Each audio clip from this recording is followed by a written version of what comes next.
দেশের অর্থনীতির প্রকৃত চিত্র তুলে ধরার লক্ষ্যে প্রতি 10 বছর অন্তর বিবিএস কর্তৃক পরিচালিত হয় অর্থনৈতিক শুমারি, যেখানে বিভিন্ন শিল্প বা ব্যবসা প্রতিষ্ঠান থেকে শুরু করে একক আয়ের উৎসকে গণনা করা হয়। এরই ধারাবাহিকতায় মঙ্গলবার রাজধানীর আগারগাঁওয়ে বাংলাদেশ পরিসংখ্যান ব্যুরোর অডিটোরিয়ামে আয়োজিত অনুষ্ঠানে প্রকাশ করা হয় চতুর্থ অর্থনৈতিক শুমারি 2024-এর ফলাফল।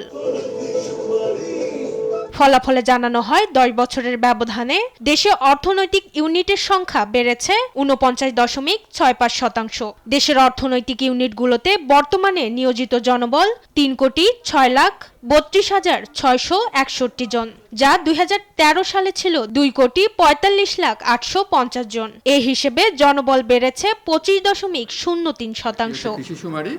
সেই শুমারির যে আমরা ফলাফল খাতভিত্তিক বিশ্লেষণে দেখা যায় দেশের অর্থনৈতিক কাঠামোয় মাইক্রো ও কুটির শিল্পের প্রাধান্য রয়েছে। মাইক্রো শিল্পে রয়েছে 66,31,482 ইউনিট অর্থাৎ 56.67% এবং কুটির শিল্পে 45,33,589 ইউনিট বা 38.74%। এছাড়া ক্ষুদ্র শিল্পে 4,92,323টি, মাঝারি শিল্পে 36,112টি এবং বৃহৎ শিল্পে রয়েছে 9,286টি ইউনিট।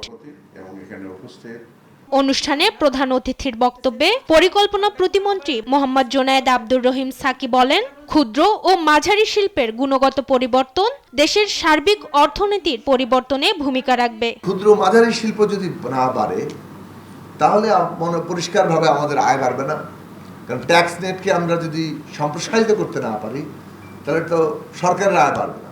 সরকার তো ট্যাক্সের ক্ষেত্রে খুবই সীমিত একটা জায়গায় আটকে আছে, ফলে সেই আয় বাড়ানোর জায়গাটা দরকারি এবং সেই আয় বাড়লে আমাদের এখানে ক্যাপিটাল ইনভেস্টমেন্টও অনেক ব্যাপকভাবে বৃদ্ধি পাবে এবং তখন সামগ্রিকভাবে অর্থনৈতিক উন্নতির আরও বড় ক্ষেত্র তৈরি হবে এবং সেইটা করার জন্য ক্ষুদ্র মাঝারি শিল্প যাতে বাড়ে এবং এই কারণেই এই তথ্য খুব গুরুত্বপূর্ণ। এ সময় বিনিয়োগ ভিত্তিক অর্থনীতির জন্য নির্ভরযোগ্য তথ্যের গুরুত্ব তুলে ধরেন তিনি। মাকদুরা মিতি, দেশ টিভি, ঢাকা। আর একটা জিনিস যেটা বলতে চাই সেটা